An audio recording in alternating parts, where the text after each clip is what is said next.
balik lagi bersama saya Danang Rahmadiansyah selaku host dari Permatep Edutainment yang ketujuh. Kali ini di sini kita akan membahas tentang PT Gali Rolis Indonesia. Di sini PT ini sedikit membahas tentang produk-produk organik. Salah satunya kita akan berfokus pada kopi organik yang akan disampaikan oleh owner dari PT Gali Rolis Indonesia.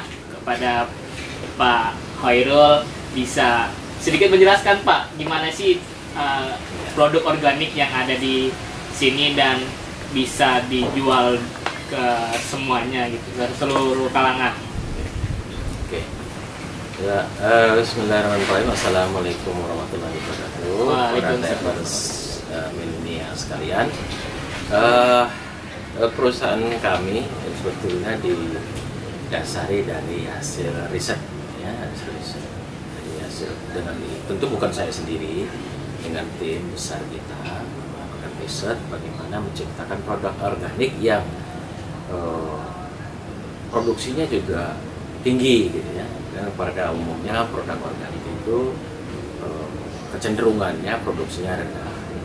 Organik yang saya maksud adalah organik konvensional, organik kompos, itu cenderungannya produksinya rendah, sehingga petani enggan menggunakan produk teknik teknologi organik konvensional. Tapi yang secara khusus pada sore hari ini para tepers sekalian, kita akan mencoba membahas tentang kopi. Ya, benar Pak. Kopi. Kita bahas kopi kali ini. Kopi ini adalah produk yang sekarang ini menjadi style, ya, lifestyle bagi kaum muda, ya. Bahkan di dunia kondisi sekarang ini pada tahun 2023 ini ternyata dengan kondisi yang sekarang dengan produk kopi itu menurun, ya, sekarang ini akibat kekurangan pupuk, harga menjadi tinggi. Harganya sekarang sudah mahal sekali, ya. Dan permintaan dunia cenderungannya naik. Sekarang tentang kopi yang produknya kami beri nama dengan Galkov ini kopi organik non residu kimia, arti bebas residu kimia, termasuk herbisida, termasuk juga pestisida, pupuk ya TSP KCL kimia. Karena dia produknya ini organik, maka ini menjadi kesempatan bagi kita semua kaum muda, para tapers, untuk ikut bergabung dalam mengembangkan kopi ini, karena ini kopi yang di luar sana harganya mahal, gitu ya. Bahkan kopi ini setara dengan kopi luwak. Karena dia setara dengan kopi luwak, maka kopi ini mempunyai tempat dan nilai khusus bagi peminum kopi di luar sana.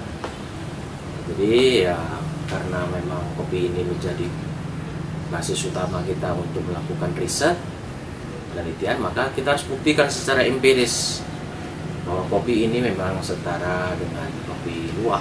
Iya. Gitu. Ya. Tapi apa sih Pak keunggulan dari kopi dari Galkov ini? Karena kan kalau biasanya kopi yang dijual umumnya tuh kayak saya nih, ketika belum makan ataupun belum ini minum kopi kayak asam lambungnya kayak naik gitu Pak, kayak nggak cocok, perutnya langsung perih segala macam. Tapi ketika apa sih produk yang unggulan dari kopi ini? Ya, kopi di Lampung ini hampir rata-rata kopi robusta. Robusta itu kecenderungannya kafeinnya tinggi, tapi acidity-nya, keasamannya rendah. Tapi secara umum hampir rata-rata orang itu enggan meminum kopi akibat dari asam. Iya, benar Pak. Sehingga asam lambungnya naik. Kopi yang kita maksud sekarang ini memang kopi yang non residu kimia. Karena non residu kimia itu sehingga aman bagi penderita asam lambung. Gitu. Jadi penderita asam lambung aman untuk meminum kopi ini, karena memang di dalam tubuh kita ini sudah dilengkapi oleh Allah Subhanahu wa Ta'ala, bahwa kita di rongga-rongga tenggorokan, di mulut kita, bahkan di lambung kita dengan sensor-sensor yang yang sangat sensitif. Jadi kalau ada barang ikutan seperti urea, TSPKC, bahan baku pupuk kimia itu, herbisida itu, maka sensornya akan berfungsi, akan bergerak, gitu ya, akan sangat sensitif, sehingga nyangkut di leher. Kemudian akan masuk ke dalam lambung, asam lambung akan naik. Itu sebetulnya bentuk pencegahan tubuh terhadap benda-benda asing, bahan kimia. Ya. Nah, oleh karena itu, itulah perlunya riset. Nah, keunggulan dari kopi ini, selain yang bebas residu kimia tadi, adalah dia density-nya tinggi, padat. Dengan density tinggi tadi, padat tadi, maka kopi ini bisa diminum oleh siapa saja, termasuk penderita asam lambung. Nah, gitu ya. Karena dia density tinggi tadi, padat tadi, maka bisa dibuat perlakuan fermentasi, seperti meniru kerjanya si luwak. Ya, dengan begitu, dengan proses fermentasi tadi akan berefek kepada menurunnya kafein. Gitu. Jadi kafein ini lebih menurun. Itulah sebabnya kenapa masyarakat luar sana, para importer, para buyer itu suka kopi luwak, karena dia nyaman di asam lambung dan kafeinnya rendah. Selain itu juga proses fermentasi tadi bisa juga meningkatkan asam klorogenat. Asam klorogen ini berfungsi sebagai obat. Kita mungkin lupa bahwa bahan baku dari amlodipin yang obat darah tinggi itu adalah asam klorogenat. Oleh karena itu, seharusnya kopi adalah obat, karena rasanya pun juga kita tahu pahit, ya, seperti jamu ya, supaya karena ingin nyaman minum kopi yang pahit tadi, maka diberilah gula dan susu atau lain sebagainya. Tapi yang terbaik adalah kopi tanpa gula dan tanpa susu, supaya berfungsi sebagai obat. Nah, itulah keunggulannya kopi ini. Jadi sebenarnya itu kopi yang kita minum terus bisa kayak buat lambung kita sakit ataupun kita muntah-muntah itu bukan dari pure kopi ya Pak ya? Bukan dari pure organik kopi, tapi ada kandungan dari kimia-kimia yang di dalamnya itu. Nah, kenapa sih Bapak bisa kepikiran buat kayak buat produk ini kayak bisa ngatasin orang yang suka kopi terus bisa nikmatin yang kopi yang dengan enak gitu? Kenapa bisa kepikiran sampai situ sih Pak? Apa karena Bapak pecinta kopi ya atau gimana gitu? Ya, saya kira kita berangkat dari latar belakang bahwa Lampung ini adalah produsen kopi terbesar di Indonesia, khususnya Robusta. Dan itu menyangkut hajat hidup orang banyak, menyangkut para petani kopi, menyangkut praktisi-praktisi kopi. Nah, karena ini juga menyangkut hajat hidup orang banyak, sehingga kita butuh penelitian, butuh riset bagaimana membuat kopi ini menjadi baik. Kopi ini apa sih sebetulnya yang dikehendaki oleh para konsumen itu? Terus bagaimana sih si luwak itu yang memproduksi kopi termahal itu bisa menjadi kopi yang terbaik dan dihargai orang luar sana? Memang ada sisi negatif dari luwak yang mungkin tentang higienitas, kemudian tentang halal haramnya dan sebagainya. Tapi bagi orang luar sana sangat mengidolakan dan sangat menginginkan produk kopi luwak. Oleh karena itu, sementara itu kopi luwak itu produksinya hanya terbatas, sekitar 100 gram lah kurang lebih ya per tahun, sehingga produksinya sangat rendah, harganya jadi sangat mahal. Oleh karena itu kita butuh riset, butuh penelitian yang lebih konkret tentang bagaimana kita bisa memproduksi kopi luwak, kopi yang berharga itu menjadi produksi yang lebih mudah gitu ya, dan lebih higienis dan mungkin ya lebih halal. Jadi memang jadi kita memikirkan bagaimana sebetulnya orang pada posisi kerja keras pada masa mudanya sehingga dia membutuhkan kopi, sehingga pada saat dia membutuhkan kopi itu dia tanpa sadar bahwa dia sudah edik, karena kopi yang kafein tinggi tadi kemudian yang itu tadi kopi itu menjadi edik, jadi bagi peminum ya orang ketagihan, sehingga kalau tidak minum kopi dia ada rasa yang kurang atau pusing atau segala macam. Sehingga dengan demikian kita butuh bagaimana caranya membuat kopi itu nyaman diminum, bahkan bisa diminum bergelas-gelas, bahkan bisa juga membuat kopi itu yang lebih ke arah obat. Jadi kita menitipkan pesan obat kepada kopi, misalnya untuk terapi obat diabetes, obat obat darah tinggi, obat jantung, obat asam urat dan sebagainya. Itu semua perlu dibuktikan secara empiris. Karena itu memang ini yang perlu para milenial sekalian, para tapers sekalian pahami, sehingga kita bisa menjadi terlibat dalam proses, mungkin bisa proses perdagangannya, bisnisnya, proses pembinaan petani dan lain sebagainya. Kita punya unggulan produk yang memang diingini oleh para buyer di luar sana. Karena itu kita perlu kerjasama untuk semua pihak, bukan hanya kita dari perusahaan atau dari Gakop saja, tapi juga dari peneliti, dari pemerintah, dari mahasiswa, dari para kaum muda, supaya kita sadar bahwa komoditas kopi ini sangat-sangat menjanjikan. Jadi tentang bagaimana memproduksi kopi yang banyak, yang produksinya tinggi, bagaimana kopi itu bisa sehat, bagaimana kopi itu bisa menjadi tren bagi para milenial. Saya kira. Ya. Untuk dari PT Galih Rolis Indonesia ini terbentuknya awalnya kapan sih Pak? Kalau PT ini ya, PT Galih Rolis, riset kita mulai dari tahun 2000-an. Riset itu kita mulai tahun 2000. Sudah lama sekali tahun 2000. 23 tahun yang lalu. Saya aja belum lahir. Ya, jadi tahun 2010 kita sudah mulai membuat produksi pupuknya. Ini kan berawal kopi ini dari pupuknya, karena supaya tidak masuk pupuk-pupuk kimia. Kita bagaimana membuat pupuk organik setara dengan pupuk kimia, baik dari dosis maupun efeknya terhadap tanaman. Jadi awalnya pupuk dulu. Jadi kita masuk ke kopinya. Jadi kita bisa praktek ke beras organik, praktek ke tepung moka, praktek ke bahan-bahan organik lain. Ya. Tapi kita menjadi sangat tertarik kepada kopi itu sejak tahun 2014.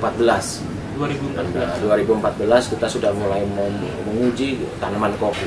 Jadi ini kopi yang dimaksud ini adalah kopi, penanganan kopi tidak hanya di kopi ini dari hulu, dari tanamannya. Ini harus dilepaskan dari bahan-bahan kimia, termasuk herbisida, termasuk pestisida, pupuk kimia, semua nggak boleh. Jadi pure organik dengan teknologi berbasis mikroba namanya pupuk ini. Nah, kemudian menghasilkanlah kopi yang padat, sehingga kopi yang padat ini bisa kita lakukan fermentasi. Mau 1 hari, 2 hari. Kalau luwak itu hanya 8-10 jam proses fermentasi.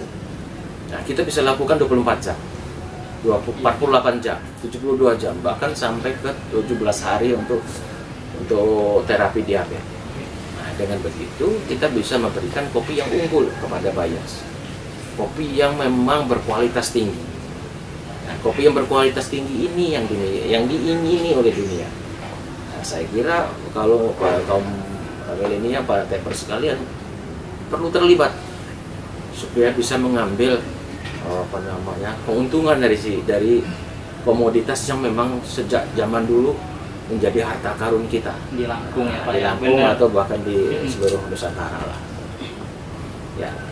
Ya, untuk ini kopi kan udah lama tuh Pak ya, dari risetnya aja dari tahun 2000 sampai terbentuknya pupuk organik dulu, terus diuji coba ke kopi itu tidak, waktunya nggak bentar Pak ya. 14 tahun masih dapat produk kopi yang benar-benar organik. Jadi para tapers sekalian kalau misal mau buat usaha ataupun kegiatan buat pertanian, mulai aja dulu. Siapa tahu nanti kan kalian bisa buat kayak PT kayak Galih Rolis ini kayak Indonesia. Terus saya mau nanya lagi nih Pak. Di sini tadi saya baca-baca ada produknya nih, banyak nih, ada F2 luwak, F4, F7 sama F17. Itu artinya apa sih Pak? F itu Pak? Sebetulnya Boleh dijelasin, Pak? F itu adalah fermentasi ya. Kalau F2 berarti fermentasi 2 hari. 2 hari. Oh. F4 berarti 4 hari, F7 berarti 7 hari dan seterusnya. Dan itu tidak bisa dilakukan oleh loa. Karena loa hanya proses fermentasi melalui perutnya atau lambungnya, sehingga mereka nggak bisa menahan kopi itu berlama-lama dalam lambungnya, dia harus keluarkan. Kalau untuk loa biasanya antara 8 sampai 10 jam. Nah, kita bisa lakukan lebih dari itu. Artinya proses fermentasi itu dengan rekayasa ini, dia bisa menurunkan kafein jauh lebih seperti yang dilakukan oleh luar. Gitu ya. Jadi kita bisa lebih rendah, bisa menekan dengan rendahnya kafein tadi, dengan tingginya manfaat kopi itu, asam klorogenat dan lain sebagainya itu, maka meminum kopi itu sekaligus mengobati. Jadi enjoy and healthy atau tasty and healthy.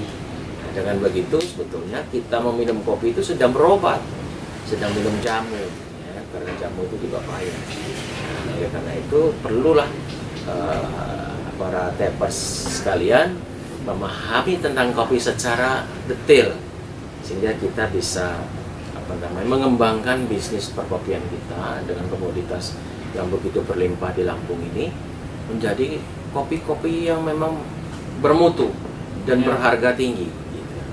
Sehingga mungkin bisa jadi kita ekspornya yang secara mikrolot, misalnya 2 ton, 1 ton gitu ya, 1 ton, 2 ton. Tapi kalau kopi luwak kan bisa tahu ya beda banyak benar duitnya. Nah itu ya. Nah, untuk perharinya itu ada khasiat-khasiat nggak sih Pak untuk fermentasinya gitu Pak? Ya, beda-beda memang ternyata ya. Kalau misalnya kita fermentasi 1 hari, ternyata menurunkan kafein hanya sekian persen.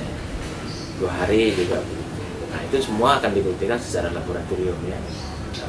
Tentu ada bukti-bukti empiris, ya, ada bukti-bukti pendukung, fakta-fakta pendukung. Ini Pak, saya ada satu pertanyaan lagi.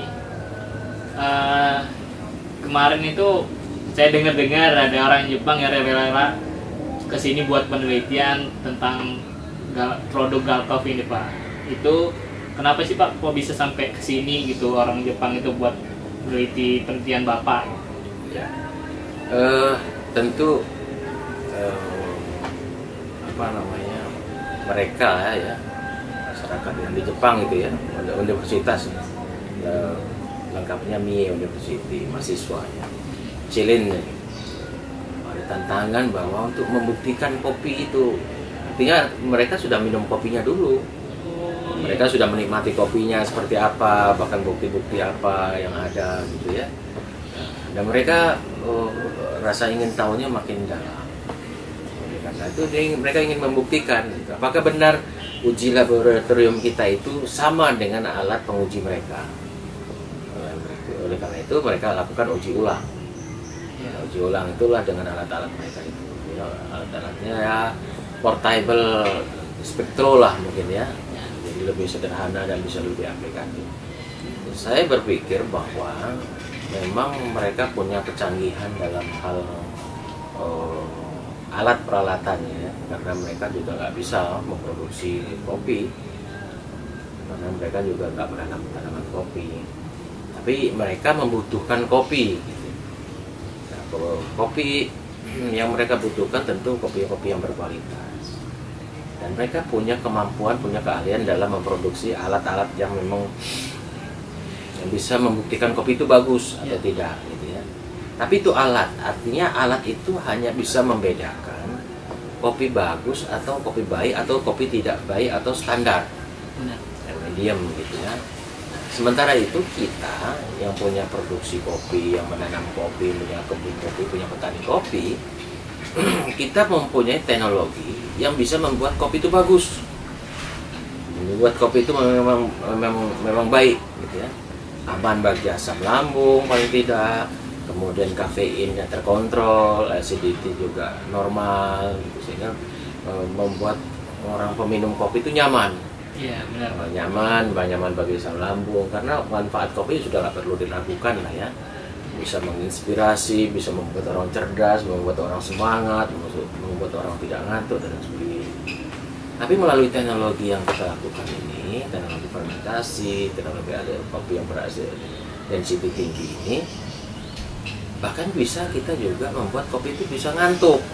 Nah, jadi kalau kopi yang kemarin tuh ngomongin kopi nggak bisa tidur, sehingga orang kena insomnia, itu dosa-dosa kopi dahulu, membuat kopi itu karena saking nggak bisa tidurnya, karena untuk lembur, mengakibatkan orang itu menjadi insomnia. Jadi berubah masa tidurnya, waktunya. Nah, biasanya tidurnya, misalnya pada umumnya orang tidur tuh malam, ya tidurnya siang, malamnya melek. Nah, oleh karena itu kita harus tebus dosa-dosa itu, kopi yang membuat nggak tidur itu tadi, yang membuat insomnia itu, dengan kopi yang bisa tidur. Ada Pak kopi yang bisa tidur, Pak? Waduh. Jadi kopi yang bisa membuat tidur itu melalui proses fermentasi 9 hari. 9 hari ya. Nah, itu namanya kopi quality sleep. Quality sleep. Jadi kopi fermentasi 9 hari ini ternyata dengan kandungan-kandungan zat-zat tertentu bisa membuat orang mesti lebih rileks dan lebih tidur dengan kafein standar yang lebih kecil gitu ya. Nah, bahkan kopi yang ini tadi bisa ditingkatkan lagi gitu ya, kualitasnya. Kopi yang bisa tidur ini, kalau biasa kopi bubuk itu oke lah tidurnya mungkin agak lambat ya prosesnya, mungkin ya 1 hari, 2 hari atau bahkan seminggu gitu ya minum kopi itu sehingga dia bisa normal kembali. Yang pernah penyakit insomnia itu bisa ditingkatkan lagi kualitasnya menjadi wine, kopi wine namanya. Itu melalui proses fermentasi lanjutan dalam bentuk liquid atau cair itu lebih dari 5 tahun misalnya, ya minimal 2 tahun. 2 tahun Pak, proses pembuatan ya, wine-nya. Dan itu halal ya Pak ya? Halal, karena memang nggak ada alkohol. Tentu dengan teknik tertentu ya, bagaimana menekan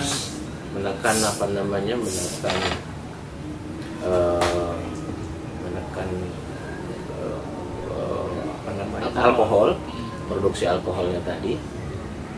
Karena kopi itu juga mengandung protein tinggi sehingga punya potensi berkembangnya bakteri yang menghasilkan alkohol, maka kita harus menggunakan teknik tertentu sehingga kita menekan alkohol yang mengakibatkan dia menghasilkan enzim protolitik senolitik sehingga bisa memicu kelenjar pituitari di otak kita sehingga menghasilkan hormon endorfin.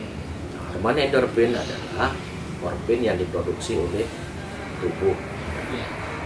Artinya korelasinya kepada fakta-fakta ilmiah itu adalah bagaimana bisa menciptakan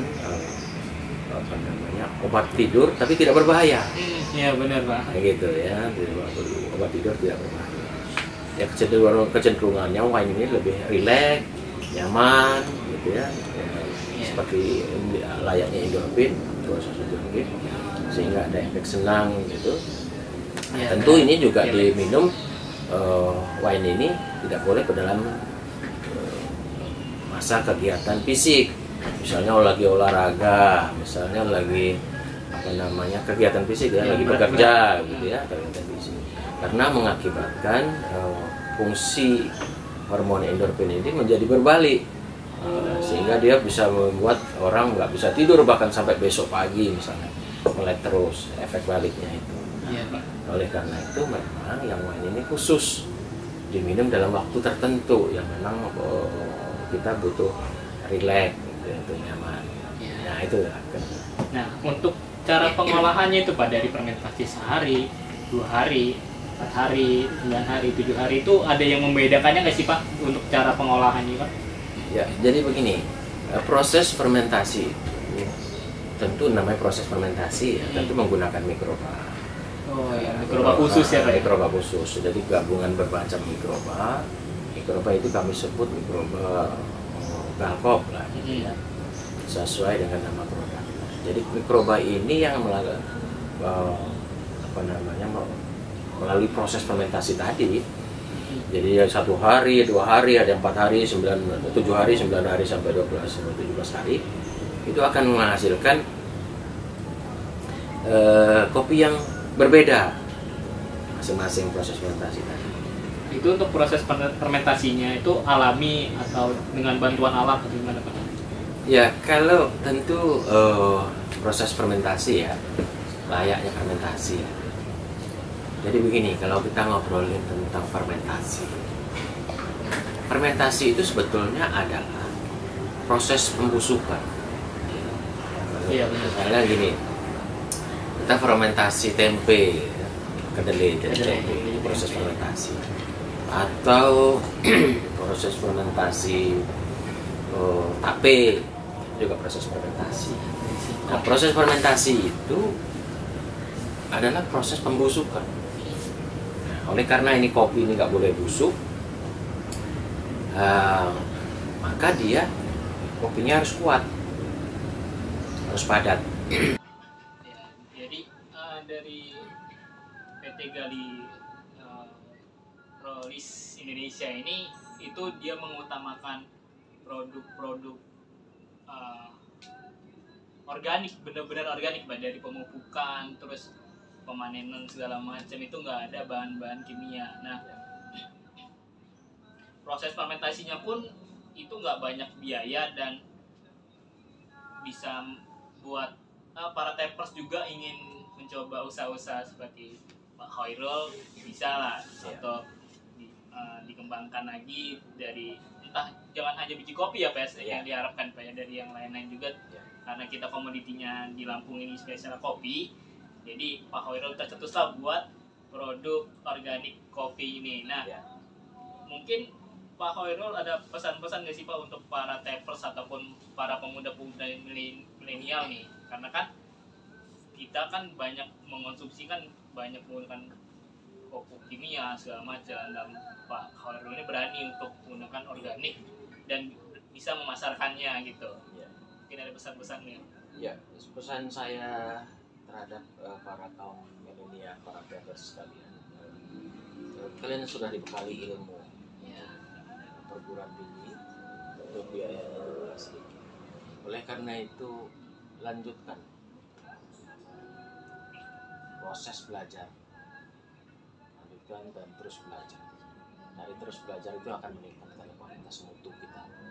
Bagi apakah itu belajar tentang produksi, belajar tentang penjualannya, marketing dan sebagainya. Sekarang sudah dipermudah dengan sarana prasarana media online dan lain-lain. Saya kira pemasaran juga sangat mudah. Oleh karena itu sekali lagi saya berpesan, jangan lupa para tappers sekalian, kalian dituntut untuk terus belajar dan dituntut untuk lebih berkualitas lagi sehingga kita menjadi pembeda dengan masyarakat umum yang lain. Dengan yang beda ini kalian akan menjadi sangat berharga dan semoga ke depan akan terlihat semakin sukses.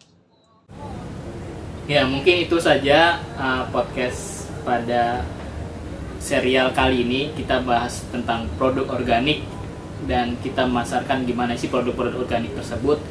Semoga para tappers dan para petani milenial bisa terinspirasi oleh dari Pak Khairul, bisa menciptakan produk-produk organik lainnya yang bisa menyumbangkan kesehatan bagi tubuh kita dan tidak ada kandungan kimia lagi di tubuh dan ataupun pasaran-pasarannya. Sampai jumpa di Permatep Edutainment selanjutnya.